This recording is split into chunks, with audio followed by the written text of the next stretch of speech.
എല്ലാവർക്കും നമസ്കാരം. ഇന്ന് നമുക്ക് സിമ്പിൾ ലിവിങ്, ഹൈ തിങ്കിങ് ഈ രണ്ട് കാര്യങ്ങൾ എന്താണെന്നൊന്ന് നോക്കാം. നമുക്കെല്ലാം പരിചയമുള്ള കാര്യം തന്നെ. ആദ്യമായിട്ട് സിമ്പിൾ ലിവിങ് എന്ന് പറയുമ്പം ആ വാക്ക് സൂചിപ്പിക്കുന്നത് പോലെ തന്നെ വളരെ ലളിതമായിട്ടുള്ള ഒരു ജീവിതം. നമുക്കറിയാം, ഇപ്പം നമ്മുടെയൊക്കെ ചെറുപ്പ സമയത്താണെന്നുണ്ടെങ്കിൽ അല്ലെങ്കിൽ കുറച്ച് പേരെങ്കിലും അങ്ങനെ ഉണ്ടാവും, ഒരു ജോഡി ചെരുപ്പേ കാണത്തുള്ളൂ. അതുപോലെ വസ്ത്രങ്ങളായാലും വളരെ ലിമിറ്റഡ് നമ്പറേ കാണത്തുള്ളൂ. പക്ഷേ ഇപ്പം നമുക്കറിയാം അങ്ങനെയല്ല. നമ്മളെല്ലാവർക്കും കുറേയധികം ചെരുപ്പുകളുണ്ടാകും, മാറി മാറി ഇടാനായിട്ട്, അല്ലെങ്കിൽ ഡ്രസ്സിന് മാച്ച് ചെയ്യുന്നതായിട്ട്. അതുപോലെ തന്നെ വസ്ത്രങ്ങളായാലും വളരെ അധികമാണുള്ളത് അല്ലേ. പലപ്പോഴും നമുക്ക് ഷെൽഫിൽ മടക്കി വെച്ചാൽ തികയാത്ത രീതിക്ക്, മീൻസ് ആ ഷെൽഫിൽ ഒതുങ്ങാൻ പറ്റാത്ത രീതിക്ക് അധികം വസ്ത്രങ്ങളുണ്ടാകും. അതുപോലെ എല്ലാ സാധനങ്ങളും നമ്മുടെ വീട്ടിനകത്തുള്ള അല്ലെങ്കിൽ വീട്ടിന് പുറത്തായാലും ഉള്ള സകല സാധനങ്ങൾ നമ്മൾ ആവശ്യം എന്നുള്ളതിനേക്കാളും കൂടുതലായിട്ട് ആഗ്രഹം കൊണ്ടും, അല്ലെങ്കിൽ ചുമ്മാ ഒരു സാധനം കാണുമ്പോൾ ഇഷ്ടം, അപ്പോൾ അവിടെ ആവശ്യം എന്നുള്ളതിനേക്കാളും ആ ആഗ്രഹത്തിൻ്റെ പുറത്തത് മേടിക്കുന്നു. അപ്പോൾ ആ ഒരു ഇതിൽ നമുക്കെല്ലാം ഒരുപാട് സാധനങ്ങൾ ഉണ്ട്. അപ്പോൾ നമുക്ക് ചെയ്യാൻ പറ്റുന്ന ഒരു നല്ല കാര്യം എന്താണെന്ന് വെച്ച് കഴിഞ്ഞാൽ, നമ്മളെ ഈ സാധനങ്ങൾ ഓരോ മുറിയായിട്ട് നോക്കിയിട്ട് സാധനങ്ങളൊക്കെ എടുത്തിട്ട് നമുക്ക് ഉപയോഗമുള്ള സാധനം തീർച്ചയായും വച്ചിരിക്കുക. അതല്ല, കഴിഞ്ഞ കുറേ കാലമായിട്ട് നമ്മൾ ഉപയോഗിക്കാത്ത പല സാധനങ്ങളും ഡെഫിനറ്റ്ലി ഉണ്ടാവും നമ്മൾ ഓരോ മുറികളായിട്ടൊന്ന് ക്ലീനാക്കി വരുമ്പം. അപ്പോൾ അങ്ങനെയുള്ള സാധനങ്ങൾ നമ്മളെടുത്ത് അത് വാങ്ങാൻ നിവർത്തിയില്ലാത്തവർക്ക് കൊടുക്കുക. ഇപ്പോൾ സുഹൃത്തുക്കളുടെ ഇടയിലും ബന്ധുക്കളുടെ ഇടയിലും ഒക്കെ അങ്ങനെ നമുക്ക് ഉപയോഗമില്ലാത്ത അല്ലെങ്കിൽ കൂടുതലായിട്ടുള്ള സാധനങ്ങൾ നമ്മൾ ചിലപ്പോൾ കൊടുക്കാറുണ്ട്. അങ്ങനെ കൊടുക്കുന്നത് കൊണ്ട് ഒരു തെറ്റും ഇല്ല. പക്ഷേ അവർക്കത് വാങ്ങാൻ പൈസ ഉള്ളതാണെങ്കിൽ, വാങ്ങാൻ ബുദ്ധിമുട്ടില്ലാത്ത കൂട്ടത്തിലാണെങ്കിൽ നമ്മൾക്ക് ചെയ്യാൻ പറ്റുന്ന നല്ല കാര്യം അത്. പക്ഷേ അതിന് നിവർത്തിയില്ലാത്തവർക്ക്, അതായത് പൈസ കൊടുത്ത് ആ സാധനം വാങ്ങാൻ നിവർത്തിയില്ലാത്തവർക്ക്, അതുകൊണ്ട് പ്രയോജനമുള്ളവർക്ക് കൊടുക്കുന്നതായിരിക്കും. ഇവിടെ രണ്ട് കാര്യം നടക്കുന്നുണ്ട് നമ്മൾ അങ്ങനെ ചെയ്യുമ്പോൾ. ഒന്ന്, മുറിയിൽ നിന്ന് കുറേ സാധനങ്ങൾ നമ്മളവിടെ മാറ്റുക ചെയ്യുന്നത്. അപ്പം നല്ലൊരു ഡീക്ലട്ടറിങ് നടക്കുന്നു. അതുപോലെ തന്നെ മുറിയിൽ നല്ല സ്പേസൊക്കെ ഉണ്ടാകുന്നു. ഈ ഒരുപാട് സാധനങ്ങൾ അങ്ങോട്ട് കുത്തിക്കൂടിയിരിക്കാത്ത, സ്റ്റഫ് ചെയ്ത് വെച്ചേക്കാത്ത, നല്ല ഒരു കുറേ അധികം സ്പേസ്, എംപ്റ്റി സ്പേസ് ഉള്ള ഒരു മുറി നോക്കുമ്പോൾ തന്നെ നമുക്ക് മനസ്സിൻ്റെ ഒരു തൃപ്തിയല്ലേ, ഒരു തെളിച്ചം വരില്ലേ. അതേസമയം ഇങ്ങനെ സാധനങ്ങളിങ്ങനെ തിങ്ങി നിറച്ച് വെച്ചേക്കുന്ന ഒരു മുറിയിലോട്ട് നോക്കുമ്പോഴേ നമുക്കൊരു ബുദ്ധിമുട്ടാണ്. അപ്പം അതിൻ്റെ വേറൊരു കാര്യം എന്ന് വെച്ച് കഴിഞ്ഞാൽ, എത്രത്തോളം നമ്മൾ ഒരു റൂം ഡീക്ലട്ടർ ചെയ്യുന്നു, അല്ലെങ്കിൽ നമ്മുടെ വീട് ഡീക്ലട്ടർ ചെയ്യുന്നു, അതായത് അനാവശ്യമായിട്ടുള്ള സാധനങ്ങളെല്ലാം മാറ്റി ആ ഒരു ക്ലട്ടറിങ് എല്ലാം കൂടി ഇങ്ങനെ കൂടിക്കിടക്കുന്ന ഒരു ലെവൽ മാറ്റുന്നു, അത്രത്തോളം നമ്മുടെ മനസ്സിലെ അനാവശ്യ ചിന്തകളും ഒഴിയും എന്നാണ് പറയുന്നത്. അതായത് പുറത്ത് ക്ലീനാക്കുമ്പം അകവും ക്ലീനാക്കും എന്നാണ് പറയുന്നത്.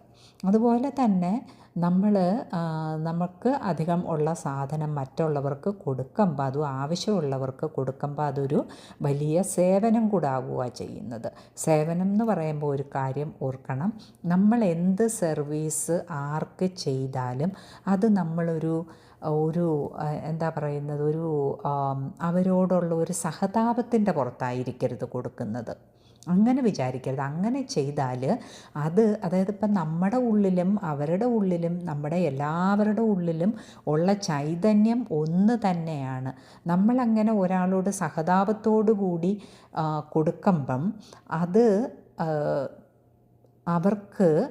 അവരിലുള്ള ചൈതന്യത്തെ നമ്മൾ അവഹേളിക്കുന്നത് പോലെയാണ് എന്നാണ് പറയുന്നത്. അതിന് പകരം നമുക്കിപ്പോൾ ചെയ്തിട്ടുള്ളവർക്കറിയാം, വിശന്ന ഒരാൾക്ക് ഭക്ഷണം കൊടുത്തു കഴിയുമ്പോൾ നമുക്കുള്ളിൽ വരുന്ന ഒരു തൃപ്തിയുണ്ട്. അതല്ലെങ്കിൽ വസ്ത്രങ്ങൾ വാങ്ങാൻ നിവർത്തിയില്ലാത്ത പഴയത് കീറിയതും ഒക്കെ ഇട്ടും കൊണ്ട് നടക്കുന്ന ഒരാൾക്ക് നല്ല ഒരു 1-2 വസ്ത്രം എടുത്ത് കൊടുക്കുമ്പം അവരുടെ മുഖത്ത് വരുന്ന ഒരു തെളിച്ചം കാണുമ്പം നമുക്ക് മനസ്സിലുണ്ടാവുന്ന ഒരു തൃപ്തിയുണ്ട്. ആ ഒരു സന്തോഷത്തിനും തൃപ്തിക്കും വേണ്ടി മാത്രമായിരിക്കണം നമ്മൾ മറ്റൊരാളെ സഹായിക്കുന്നത്. അത് എന്ത് തരത്തിലുള്ള സഹായമാണെങ്കിലും. അപ്പോൾ സർവീസ് അല്ലെങ്കിൽ സേവനം എന്ന് പറയുമ്പം അത് വളരെ ഒരു ഹൈ ലെവലിൽ നിൽക്കുന്ന ഒരു ഡിവൈൻ ആക്ടിവിറ്റിയാണ്, ഒരു സ്പിരിച്വൽ ആക്ടിവിറ്റി തന്നെയാണത്. അപ്പം അത് പക്ഷേ നമ്മൾ കർത്തൃത്വം ഇല്ലാതെ ഞാൻ വേണ്ട ഇയാളെ സഹായിക്കുന്നു എന്നുള്ള ഒരു ആറ്റിറ്റ്യൂഡിലാവരുത്. പകരം എനിക്കിങ്ങനെ ഒരു സഹായം ചെയ്യാൻ ഇടയായതിൽ നിന്നോട് ഞാൻ നന്ദി പറയുന്നു. അതിപ്പം നേരിട്ടോ വാക്കുകളായിട്ട് പറയണം എന്നൊന്നുമില്ല, മനസ്സുകൊണ്ട് നമുക്കവരോട് നന്ദി പറയാം. അപ്പം ഇവിടെ പറഞ്ഞു വന്നത്, നമ്മളിങ്ങനെ റൂം ഡീക്ലട്ടർ ചെയ്യുമ്പം 2 പ്രയോജനങ്ങൾ ഉണ്ട് എന്നാണ്. പിന്നീട് ഹൈ തിങ്കിങ് എന്ന് പറയുമ്പം അതിൻ്റെ ഒരു നല്ലൊരു ഭാഗം വാസ്തവത്തിൽ നമ്മൾ കഴിഞ്ഞ ഓഡിയോയിൽ, അതായത് ഫോർഗീവ്നെസ് പറഞ്ഞപ്പം കവർ ചെയ്തിട്ടുണ്ട്. അപ്പോൾ ഇവിടെ ജസ്റ്റ് പോയിൻറ്റ്സ് പറയാം. ഹൈ തിങ്കിങ് എന്ന് പറയുമ്പം നമ്മൾ സോൾ പേഴ്സ്പെക്റ്റീവിൽ നിന്ന് ജീവിതത്തെ കാണുന്നു. സോൾ പേഴ്സ്പെക്റ്റീവ് എന്ന് പറയുമ്പം നമ്മളെ ഈ ജീവിതത്തിലെ അനുഭവങ്ങൾ, വിഷമങ്ങളും സന്തോഷങ്ങളൊക്കെ വരുമ്പോഴേ, നല്ലത് വരുമ്പോൾ നമ്മൾ സന്തോഷിക്കും, അല്ലെങ്കിൽ എന്തെങ്കിലുമൊക്കെ കഷ്ടപ്പാടുകൾ വരുമ്പോൾ നമ്മൾ ഒത്തിരി സങ്കടപ്പെടും, അല്ലേ? അത് വാസ്തവത്തിൽ നമ്മുടെ മനസ്സിൻ്റെ അല്ലെ വ്യക്തിയുടെ ലെവലിൽ നിന്നും കൊണ്ട് നമ്മൾ ജീവിതത്തെ കാണുന്നത് കൊണ്ടാണ്. പക്ഷേ ആ സോളിൻ്റെ ലെവലിൽ നിന്ന് നമ്മളത് കാണുമ്പം സോളിനിതെല്ലാം ഒരു എക്സ്പീരിയൻസ് മാത്രമാണ്. അവിടെ നല്ലത് ചീത്ത എന്ന് തിരിച്ച് മാറ്റി വെക്കുന്നൊന്നുമില്ല. മാത്രമല്ല സോളിന് അവിടെ ഒരു ബാലൻസും മെയിൻറ്റെയിൻ ചെയ്യുന്നുണ്ട്. കുറേയധികം സുഖങ്ങളാണ് എക്സ്പീരിയൻസ് ചെയ്തിട്ടുണ്ടെങ്കിൽ കുറേയധികം ദുഃഖങ്ങളും അതിന് എക്സ്പീരിയൻസ് ചെയ്യണം. അപ്പോൾ അതിനനുസരിച്ചുള്ള ഒരു സോൾ പ്ലാനിങ്ങും കൂടെ നടത്തും, കമ്പൈൻ ചെയ്ത് എന്തിൻ്റെ കൂടെ കർമ്മം ഫലങ്ങളില്ലാതാക്കാനും പഠിക്കാനുള്ള ലെസൺസ് പഠിക്കാനും എല്ലാം കൂടെ ഒക്കെ ചേർന്നിട്ട് അങ്ങനെ ഒരു ബാലൻസും കൂടെ മെയിൻറ്റെയിൻ ചെയ്യത്തക്ക രീതിക്കുള്ള ലൈഫാണ്, അല്ലെങ്കിൽ ഒരു രീതിയാണ്, ഒരു പ്ലാനാണ് സോൾ ചെയ്യുന്നത്. ഇപ്പം തന്നെ വളരെ എന്താ പറയുന്നത്, കുറച്ച് അധികം ജന്മങ്ങളിൽ വളരെ അക്കാഡമിക്കലി പെർഫെക്റ്റാണ്, വളരെ നല്ല ജോലി, വളരെ ചിട്ടയുള്ള ജീവിതം, സ്വഭാവം, അങ്ങനെ വെൽ ബാലൻസ്ഡ് ആയിട്ട് കുറച്ച് ലൈഫുകൾ കഴിഞ്ഞിട്ടുണ്ട്. സോളിന് അത് കഴിയുമ്പോൾ തോന്നും ഇനി ഇംബാലൻസ് എന്താണെന്നും കൂടെ അറിയണം.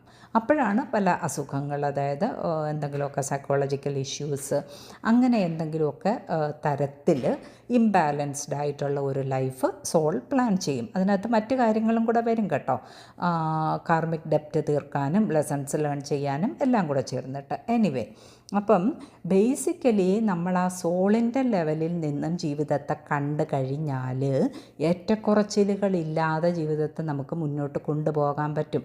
ഒരു സങ്കടം വരുമ്പം, സഫറിങ് വരുമ്പം, കഷ്ടപ്പാട് വരുമ്പം ഓർക്കുക എന്ന് പറഞ്ഞാൽ ഇവിടെ മനസ്സുകൊണ്ടുള്ള ഒരു ലെവലല്ല, അല്ലാതെ നമ്മുടെ ആ ഒരു ഉള്ളിലുള്ള ആ ഒരു തിരിച്ചറിവ്, ആഴത്തിലുള്ള തിരിച്ചറിവ് അവിടെ നമ്മൾ പ്രായോഗികമാക്കണം. നമ്മൾ എന്തിനാ ഇതൊക്കെ മനസ്സിലാക്കുന്നത്? നമുക്ക് ഇപ്പം തിയറി പഠിച്ചു വെച്ചു, വെറുതെ കുറച്ച് പറഞ്ഞു, അല്ലെങ്കിൽ ഒരു കഷ്ടപ്പാട് വരുമ്പോൾ ഇതാണ് ലൈഫ് അങ്ങനെയൊക്കെ പറഞ്ഞിട്ട് കാര്യമില്ല. നമ്മുടെ ജീവിതത്തിൽ നമ്മളത് പ്രാവർത്തികമാക്കണം, അല്ലേ?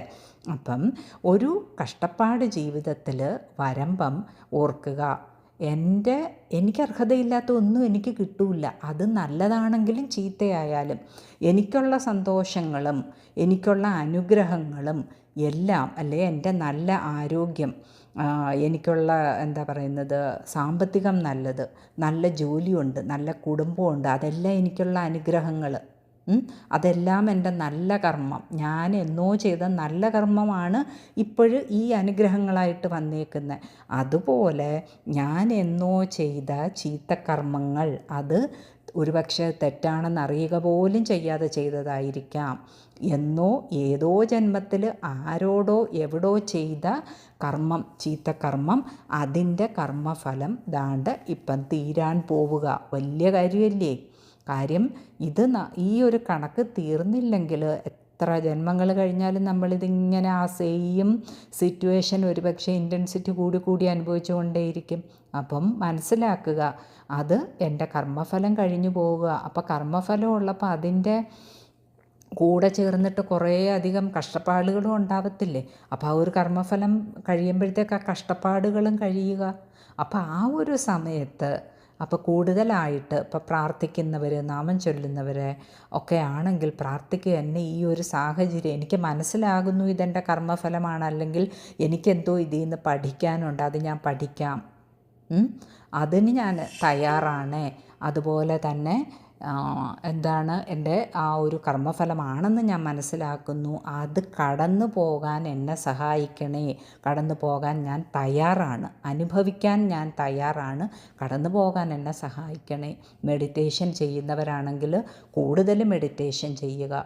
അവിടെ ആ കൂടുതൽ നമുക്ക് ആ ഒരു അണ്ടർസ്റ്റാൻഡിങ്ങും ആക്സെപ്റ്റൻസും എല്ലാം ഉണ്ടാവും. അത് തന്നെ സിറ്റുവേഷൻസ് കുറേയധികം ചേഞ്ച് ചെയ്യും. അപ്പം അത്രയുമാണ് ഇന്ന് പറയാനുള്ളത്. എല്ലാവർക്കും നല്ല ദിവസമാകട്ടെ. എല്ലാവരും സന്തോഷമായി സമാധാനമായിട്ട് ഇരിക്കുക. Thank you.